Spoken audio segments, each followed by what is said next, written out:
బాహుదా నదీ తీరములోన బావిలోన వెలసిన దేవ, మహిలో జనులకు మహిమలు చాటి ఇహ పరముల నిడు మహానుభావ. ఇష్టమైనది వదిలిన నీకడ ఇష్ట కామ్యములు తీర్చే గణపతి, కరుణను పురియుచు వరములను సగుచు నిరతము పెరిగే మహాకృతి.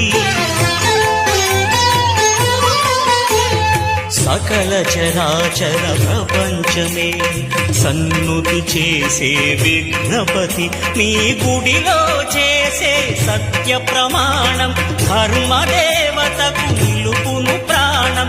విజయ కారణం విఘ్న నాశనం కాణిపాకమున నీ దర్శనం.